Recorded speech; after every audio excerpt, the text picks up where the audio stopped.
Sahur, sahur, sahur, sahur. Oh iya, mah pohul mengal mata tahu-tahu alati Ustaz Am. Mahari kelima. Sahur, sahur, sahur. Semana itu Ustaz? Sahur Ustaz. Botutuweu insyaallah ti Ustaz mah langsung mau datang kamari. Bismillahirrahmanirrahim. Assalamualaikum warahmatullahi wabarakatuh. Alhamdulillahi rabbil alamin. Wassalatu wassalamu ala asrafil anbiya wal mursalin wa ala alihi wa sahbihi ajma'in. Assalamualaikum. Ih, timati Ustaz Yo, ulah pare balik. Balik enggak mai. Ya, dong kalau Rikila suruh Ustaz atau Belum, mau nanti kasih selesai dulu ini bingkai Ramadan baru saya coba kuriki makan. Insya Allah. Baik Ustaz, kita sudah memasuki hari yang ke-5 ini, bulan suci Ramadan. Insya Allah para pendengar baik yang ada di Poliama Top FM maupun yang ada di CHFM Bualemo tetap dalam keadaan sehat untuk terus menjalankan amal-amal di bulan suci Ramadan ini. Baik, tafadhal Ustaz. Matadwala Ustaz. Taib. Bismillahirrahmanirrahim. Assalamualaikum warahmatullahi wabarakatuh. Alhamdulillahi rabbil alamin wal aqibatu lil muttaqin wala udwana illa 'alal zalimin. Asyhadu an la ilaha illallah wahdahu la syarikalah wa asyhadu anna Muhammadan abduhu wa rasuluh la nabiyya ba'dah. Allahumma salli wa sallim wa zid wa barik ala sayyidina Muhammadin wa ala alihi wa sahbihi wa man sara ala nahjihi wa iktafa atharahu ila yaumi al-qiyamah. Para pendengar Cahaya FM Bualemo dan juga Poliama Top FM Gorontalo yang insyaallah kita semua dimuliakan oleh Allah Subhanahu wa taala. Alhamdulillah kita bersyukur kepada Allah pada pagi hari ini kita masih dipertemukan oleh Allah Azza wa Jalla dan semoga kita masih tetap dalam keadaan sehat walafiat dan semoga kita semua juga masih dalam keadaan stamina di atas rata-rata. Amin. Karena ini sudah mulai hari yang kelima, kadang-kala sudah mulai berkurang menunya. Ya, berkurang menunya dan juga mulai tepar satu-satu gara-gara sudah mulai naik ya. Dan ini yang harus kita perhatikan pada saat kita mau melaksanakan sahur. Iya. Para pendengar yang dimuliakan oleh Allah Subhanahu wa taala, kita masih dalam pembahasan tentang hal-hal yang akan menggugurkan dosa kita. Di antaranya adalah kita melaksanakan berwudu, ya. Ya, wudu kan kemarin kita sudah bahas. Wudu, iya. Jadi wudu kita sudah bahas, maksudnya setelah wudu berarti kita akan pindah kepada sholat, ya. Jadi sholat itu setelah kita berwudu, jelas kita sholat, ya. Dan sholat ini adalah salah satu perintah Allah yang tinggi pahalanya dan tinggi juga dosanya ketika orang meninggalkan. Tidak ada alasan. Tidak ada alasan. Jadi orang bertanya, misalnya, Ustadz, bagaimana hukumnya Ustadz? Orang yang berpuasa tapi dia tidak sholat, ya. Maka para ulama mengatakan apa? Lebih baik dia meninggalkan puasanya daripada meninggalkan sholatnya. Karena apa? Dosa orang meninggalkan puasa lebih rendah daripada meninggalkan sholat, ya. Jadi kalau misalnya dia cuma berpuasa tidak sholat berarti puasa ikut-ikutan itu. Baku iko. Iya kan? Karena dia tahu bahwa pahala sholat itu lebih tinggi. Ya. Kemudian meninggalkan sholat itu dosanya lebih besar, tapi dia tidak kerjakan, dia cuek. Dia tetap mengerjakan puasanya ini. Berarti puasa yang dilaksanakan bukan karena Allah, cuma karena ikut-ikutan. Ya. Karena intinya daripada pelaksanaan puasa ini adalah tetap melaksanakan ibadah wajib lainnya. Ya, dan puasa itu sebuah hal yang mendidik kita menjadi hamba yang bertakwa. Jadi di dalam puasa itu jadi satu paket. Jangan bukan berarti bahwa hanya tidak makan, tidak minum, tapi tidak sholat. Itu bahaya itu. Jadi dia satu paket. Makanya kenapa coba lihat orang berpuasa pasti diawali dengan apa? Sholat taraweh. Ya, berarti itu menunjukkan apa? Sholat dengan puasa itu satu paket. Ya, bukan berarti orang kalau bicara Ramadan mau puasa yang dia tahu, tidak. Tapi diawali dengan sholat tarawih. Ya, ini menunjukkan bahwa sholat itu bagian dari puasa. Iya. Ya, sholat tarawih itu bagian dari puasa. Dan coba lihat, pertama kali pasti orang kalau bicara Ramadan malamnya mbak tarawih. Ya, karena apa? Karena itu awal pertama kali masuk bulan suci Ramadan. Tarawih saja begitu kita perhatikan. Ya. Sementara tarawih ini Sholatnya sunnah. Sunnah. Ya. Dan yang harus kita perhatikan adalah sholat wajib. Ya, sholat wajib. Dan sholat wajib ini yang harus kita, bahkan kata Nabi Muhammad SAW apa? As-salawatul khams. Bahwa sholat 5 waktu itu apa?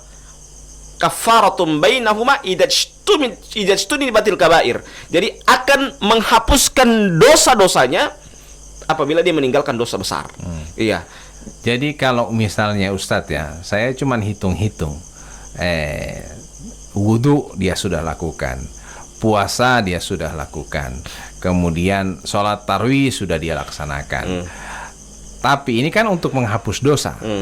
Tapi kemudian sholat 5 waktu yang dia tidak laksanakan, berarti dosa tambah, tidak ada yang terhapus, ini justru tambah ini udah dosa ini Ustaz, kalau gitu ya. Jadi kalau hitung-hitungannya, sementara meninggalkan sholat itu kan dosanya besar. Lebih besar daripada meninggalkan puasa. Begitu. Jadi jangan sampai justru kita meninggalkan sholat dan kita melaksanakan puasa dan kita melupakan kewajiban kita, yakni sholat. Karena perintah sholat ini yang langsung diterima oleh Nabiullah Muhammad Sallallahu Alaihi Wasallam pada saat beliau melaksanakan Isra dan Mi'raj Nabi Muhammad Sallallahu Alaihi Wasallam. Jadi kita ini beruntunglah kita masih sholat di belakang makmum, maksudnya di belakang imam. Ya. Akan datang suatu masa kita di depan imam. Nah, itu. Jadi kita beruntunglah kita masih di belakang imam. Jadi akan datang suatu masa kita akan di depan imam. Dan suatu masa lagi orang di bawah imam. So dia doa so di bawah. Kalau masih di depan artinya masih udah pali ya. Tapi kalau so di bawah so selesai so tamat riwayat kalau begitu. Artinya kalau dia masih sholati kan masih di depan, masih orang jaga dapali ya toh. Tapi akan datang suatu saat orang ada di balik imam. Nah, ini harus diingat para pendengar yang sama dirahmati Allah Subhanahu wa taala, jangan pernah meninggalkan sholat ya. Jadi ini perintah Allah Subhanahu wa taala apapun alasannya. Jadi dalam kondisi apa saja Ustadz. Karena kalau sakit, jadi sakit ini misalnya waktu puasa Ustadz ya, kemudian sakit dan ini diperbolehkan oleh agama kita untuk malah di pempuasa kan malah dianjurkan kita untuk tidak berpuasa kalau sakit. Pada sakit iya. Tapi kalau sholat bagaimana Ustaz? Anu mongo tuh ya. Sholat kata Nabi apa? Sholli qa'iman. Fa illam tastati' fa qa'idan. Fa illam tastati' fa 'ala janbin. Sholatlah kalian dalam keadaan berdiri. Kalau tidak mampu duduk. Kalau tidak mampu berbaring. Iya. Ya. Kalau juga tidak mampu, berarti tinggal disolati kalau begitu. Jadi seperti itu. Jadi tidak ada alasan untuk tidak sholat. Kalau lupa pun bagaimana? Ya kalau lupa, dia langsung sholat kalau dia ingat. Langsung sholat. Dia langsung sholat ketika dia ingat. Tidak ada kata Dan suatu ketika, bayangkan ini di zaman Rasulullah Sallallahu Alaihi Wasallam, ada salah seorang sahabat namanya Ibnu Umi Maktum. Ibnu Umi Maktum ini punya 2 kekurangan. Dia cacat, yang kedua dia buta. Ya. Dia bertanya kepada Nabi, wahai Nabi, apakah saya dengan keadaan saya seperti ini, apakah saya harus lagi melaksanakan sholat di masjid? Baru kemudian cacat lagi. Jadi Jadi apakah saya baru kemudian rumahnya jauh dengan masjid, melewati lembah-lembah? Apakah dengan hal demikian saya harus wajib juga datang ke masjid? Nabi balik bertanya, hal sami'tan nida? Apakah kamu mendengarkan azan? Kata Nabi Muhammad SAW apa? Man sami'an nida falam ya'tihi fala salata lahu illa min udhrin. Barang siapa yang mendengarkan azan, dia dengar ini azan. Ya, jadi azan jangan dibikin miss call, panggilan tak terjawab. Dia dengar ini azan. Man sami'an nida. Ya, azan maghrib dia bikin azan mandi. Oh ya, azan mandi berhenti habis olahraga. Mama garibu azan mama mau lihupong pe. Dia azan mandi itu bukan azan maghrib. Jadi man sami'an nida falam ya'tihi, barang siapa yang mendengarkan azan kemudian dia tidak mendatanginya, fala salata lahu illa min udhrin, maka tidak ada salat bagi dia kecuali ada uzur. Maksudnya tidak ada sholat itu maksudnya apa? Dia sudah mendengarkan azan. Bayangkan sekelas Ibnu Umi Maktum. Ya, bayangkan dia punya 3 kekurangan. Yang pertama dia buta, yang kedua dia cacat, yang ketiga rumahnya jauh ya dari masjid. Nabi hanya bertanya satu, apakah kamu mendengarkan azan? Berarti ukurannya adalah azan. Kalau dia dengar, berarti dia datang. Kalau dia tidak datang, kata Nabi apa? Fala sholata lahu illa min udhrin. Maka tidak ada sholat bagi dia kecuali ada uzur. Ya. Jadi ukurannya adalah dia mendengarkan azan. Jadi kalau kita bertanya, Ustadz saya ini ada saki, ente pesaki mau lo lapo. Jadi bukan ukuran saki Ibnu Maktum itu bukan saki biasa, buta loh. Ya, cacat lagi loh. Ya, dan dia melewati semak belukar ya. Tapi dia harus melewati dengan itu karena Nabi mengatakan apa? Ukurannya ente dengar azan itu tidak? Ada dengar Nabi. Ente harus datang. Itu kata Nabi Muhammad SAW. Naam. Itu orang Ustaz. So rumah baku dekat, baku muka dengan masjid, sehat walafiat, mau dapalia, jalan bagus-bagus tere, bangun pagi bola hari pagi malah. Ketika dengar azan orang tidak datang. Ya, kadangkala begini. Ada orang mampu angkat barbel. Ya. Ada orang mampu dia fitness. Tapi melangkah untuk datang ke masjid itu berat. Ya. Mengangkat takbir itu berat. Tapi mengangkat barbel dia mampu. Tapi mengangkat takbir dia berat. Karena dia akan ditunggu, dia mungkin akan menunggu orang yang angkat takbir sama dia 4 kali. Karena apa? Karena dia hanya mampu mengangkat barbel, tapi mengangkat takbir dia susah.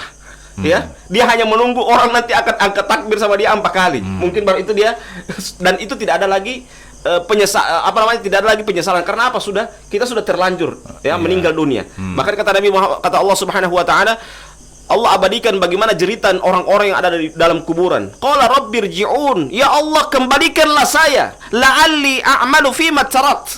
Ya, dengan Engkau mengembalikan saya, semoga dengan saya kembali lagi, saya akan mengamalkan amalan-amalan yang saya tinggalkan selama ini. Apa kata Allah?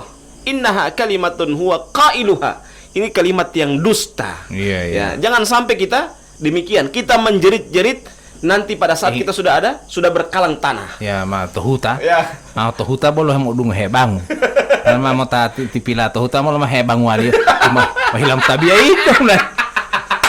Itu ente. Jadi ente ini ajan ini hanya untuk antar Pak ente. Jadi ini selagi kita orang masih mampu dan ini kan baru hari kelima. Masih ada 25 hari. Mari kita sama-sama Mari sama-sama kita ramaikan dan jadikanlah Ramadan ini adalah bulan hijrah kita. Mungkin yang awalnya kita di luar dari bulan Ramadan kita malah sholat. Ya, dengan Ramadan ini insya Allah mendidik batin kita, mendidik ruhaniyah kita, mendidik ruh kita agar kita cinta kepada Allah Subhanahu wa taala. Sudah ini dunia, ya. Ada orang istilah bagi bahwa dunia ini uti. Iya, bahwa dunia ini uti. Maksudnya apa? Jangan sampai sholat kita lalaikan hanya karena kita mengejar dunia. Iya. Jadi ini sudah hari kelima.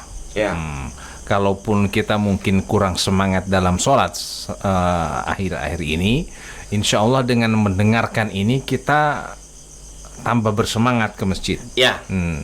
Ataupun kita sudah datang ke masjid, sudah sering ke masjid, sudah selalu melaksanakan sholat 5 waktu, tapi kemudian dengan mendengarkan ini menambah kita untuk tetap melaksanakan sholat di masjid. Karena kenapa? Puasa itu bohulio Ustad. Bohulu puasa itu ramai sekali masjid. Apalagi kecil masjid Ustad. Tapi ini sudah hari kelima, tinggal mobil hemat dia bawa kurang mati jamaah. Bagaimana itu Ustaz? Apakah memang pernah terjadi di zaman-zaman sebelumnya seperti ini, atau sudah nanti terjadi seperti sekarang ini? Terjadi nanti di zaman sekarang. Kalau di zaman Nabi itu semakin bertambah hari, semakin semangat. Ya, semakin semangat. Mungkin kalau para ulama dahulu mereka 3 hari 1 kali hatam, itu kalau sudah 10 hari terakhir, 1 hari 1 kali hatam. Ya. Itu karena apa? Saking semangat mereka dalam jangan sampai Ramadan berlalu begitu saja Dia di rumah mutafaq. Iya, tidak ada yang dia lakukan. Iya. Tidak ada amalia yang dia lakukan. Waktu berlalu begitu saja. Dengan sia-sia, dengan canda tawa yang penuh dengan kebohongan. Jangan sampai demikian. Kita kita mengisi Ramadan kita dengan hal-hal yang bermanfaat. Nah, Iya. Jadi termasuk dalam melaksanakan sholat ini. Iya. Nah, bagaimana dengan yang melaksanakan sholat sunnah? Memang mereka tidak pernah meninggalkan sholat wajib dengan sunnahnya. Nah, apakah pahala sunnahnya seperti saya dengar bahwa itu sama dengan pahala sholat wajib? Ketika kita di bulan suci Ramadan, kemudian kita melaksanakan sholat sunnah seperti itu. ya kalau sunnah tetap sunnah. Ya. Jadi pahalanya lebih tinggi ketika kita laksanakan di bulan suci Ramadan katanya. Iya, jelas lebih tinggi. Dan karena dia adalah bulan yang mulia, ya. Jadi kemuliaan itu yang mengangkat derajatnya. Tapi bukan berarti menyamai derajat dari sholat wajib. Iya. Ya, sama dengan itu orang umroh di bulan suci Ramadan. Bukan berarti ketika dia umroh di bulan suci Ramadan dia dapat pahala haji, tidak perlu berhaji, bukan begitu. Iya. Dia cuma dapat pahala sama dengan pahala haji.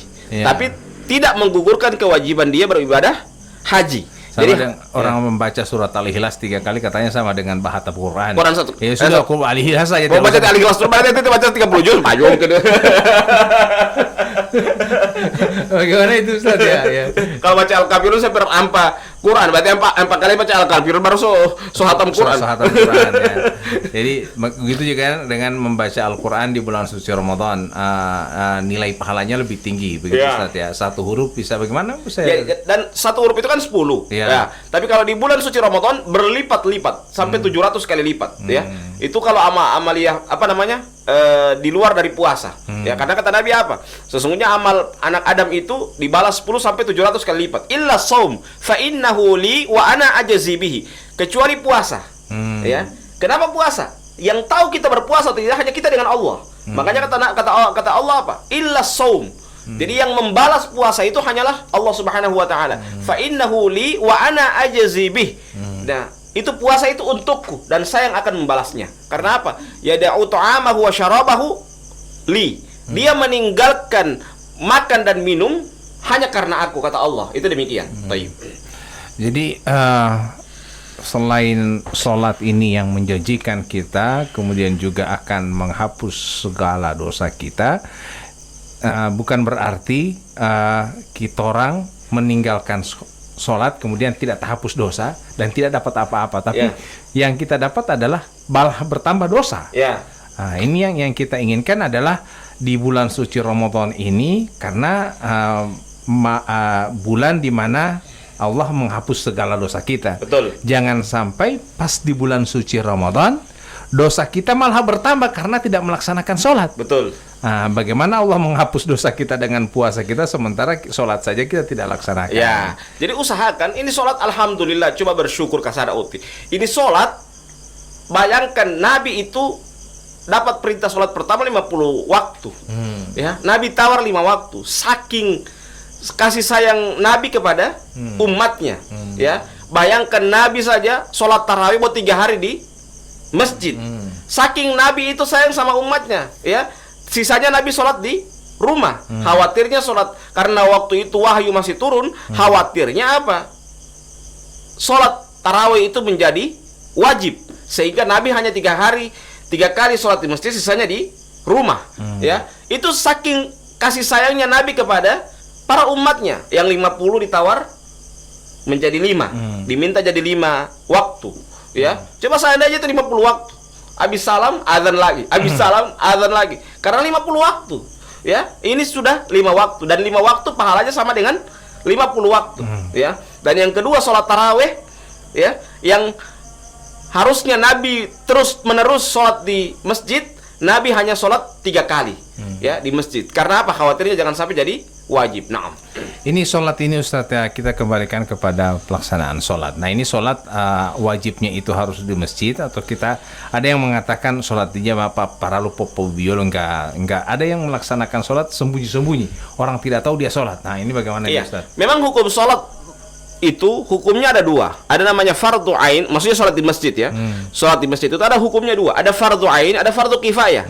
Tapi kita sebagai seorang muslim, apalagi di bulan suci Ramadan, kita harus memakmurkan masjid, meramaikan masjid. Karena ini bulan suci, ya.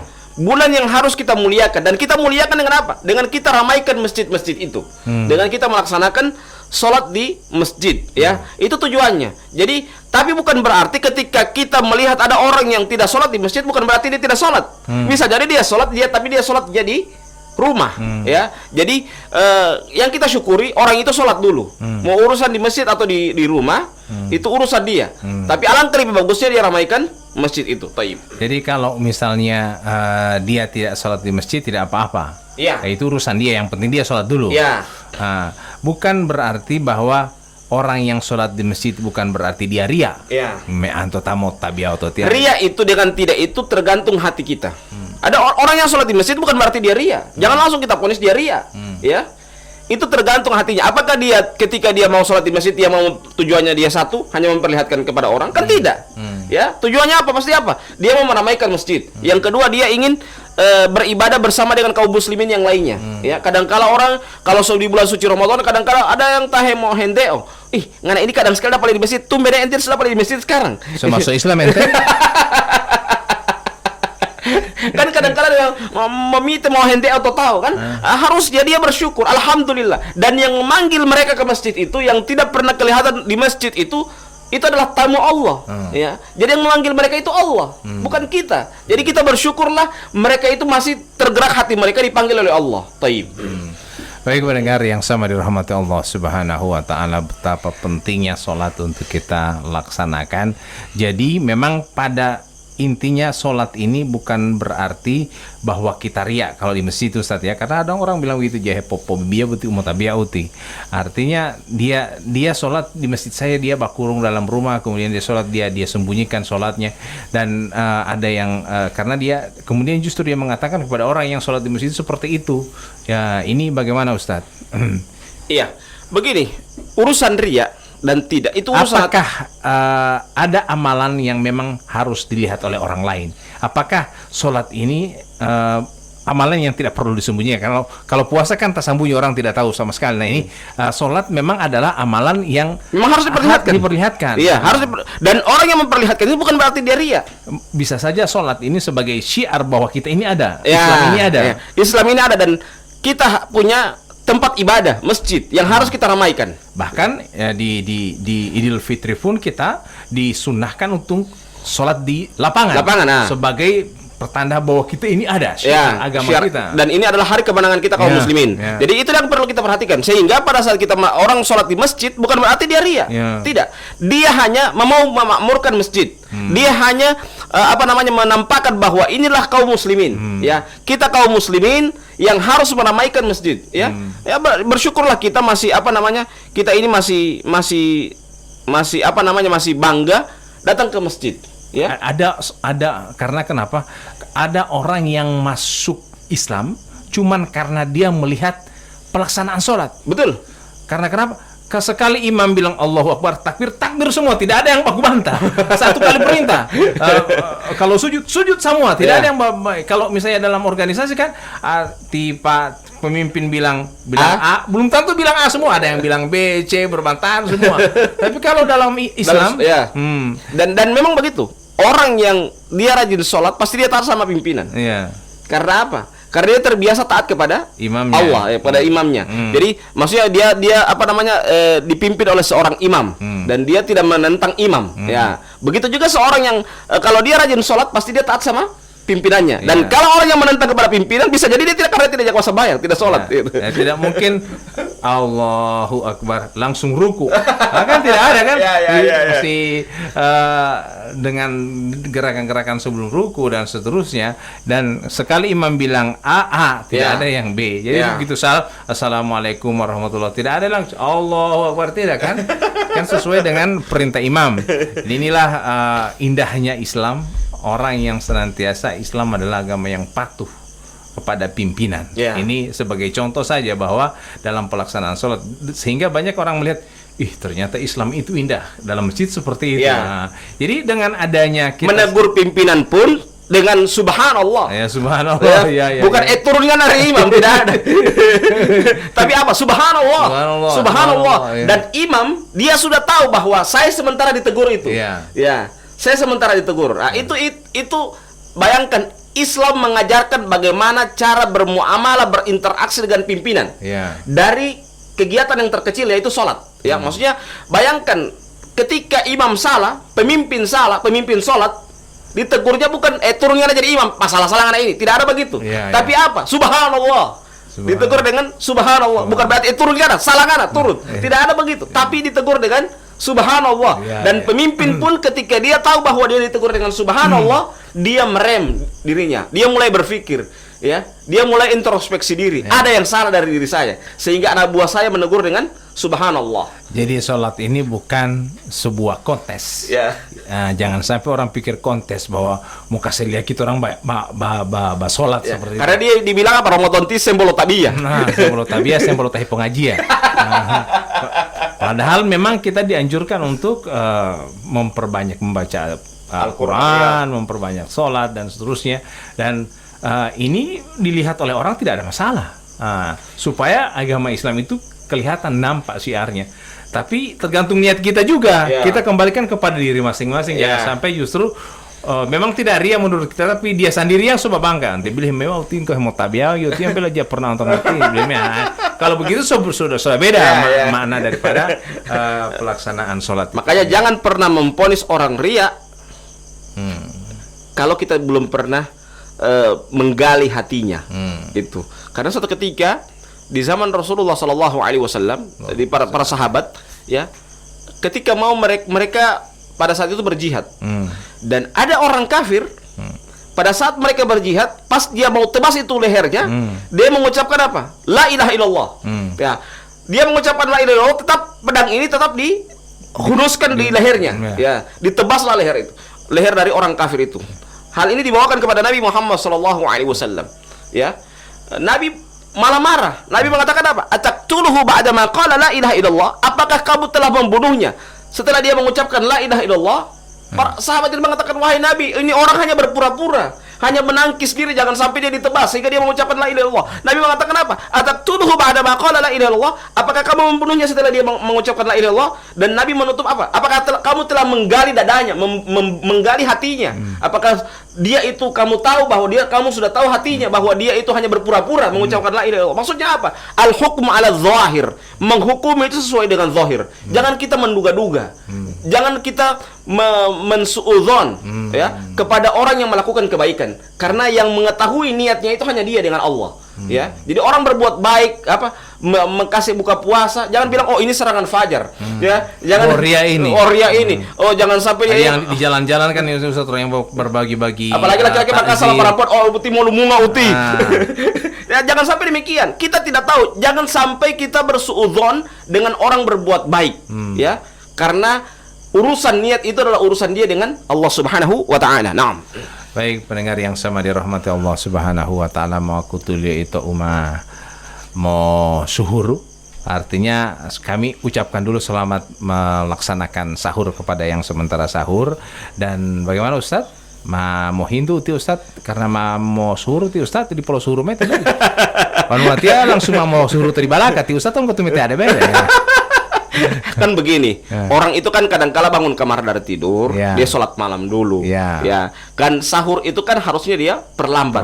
Ya, perlambat. Dan tujuan perlambat itu apa? Juga supaya dia habis sahur langsung sholat subuh. Tapi kalau dia pas sahur jam 3, imam itu lu, mali patalo mau tabi, mau butuh itu. Jadi itu pentingnya kalau kita sahur itu diperlambat. Itu hikmah. Jadi Islam itu sudah diatur, itu sudah ada hikmah-hikmah di belakang. Begitu juga kita melaksanakan sholat, semua ada hikmah. Yang dibilang ini sholat ini kayak torang sembah yang tidak jelas. Kadang-kadang orang begini, orang-orang liberal. Torang apa yang torang sembah? Ini torang menghadapi Tuhan tidak dapat dia. Ya, ini kan orang liberal. Padahal kita menyembah itu Allah. Ya, kita harus meyakini adanya rukun ihsan. Anta'budallaha ka'annaka tarahu, fa illam takun tarahu fa innahu yaraka. Ya, engkau beribadah kepada Allah, ya. Anta'budallaha ka'annaka tarahu, seakan engkau melihat Allah. Fa illam takun tarahu, kalau kamu tidak melihat Allah, yakinilah bahwa Allah melihat kamu. Itu kita beribadah. Jadi kita beribadah kepada Allah, ya. Kita harus punya niat.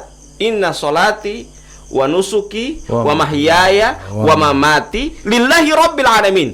Sesungguhnya solatku, sembelihanku, kehidupanku dan kematianku hanya untuk Allah Azza wa Jalla. Kalau itu niat kita. Jadi yang doa yang kita baca itu bukan hanya sekedar kita baca. Kalau kita maknai artinya itu luar biasa. Sehingga kita beribadah betul-betul, kita beribadah karena Allah Subhanahu wa taala. Oke, mungkin itu saja Bali.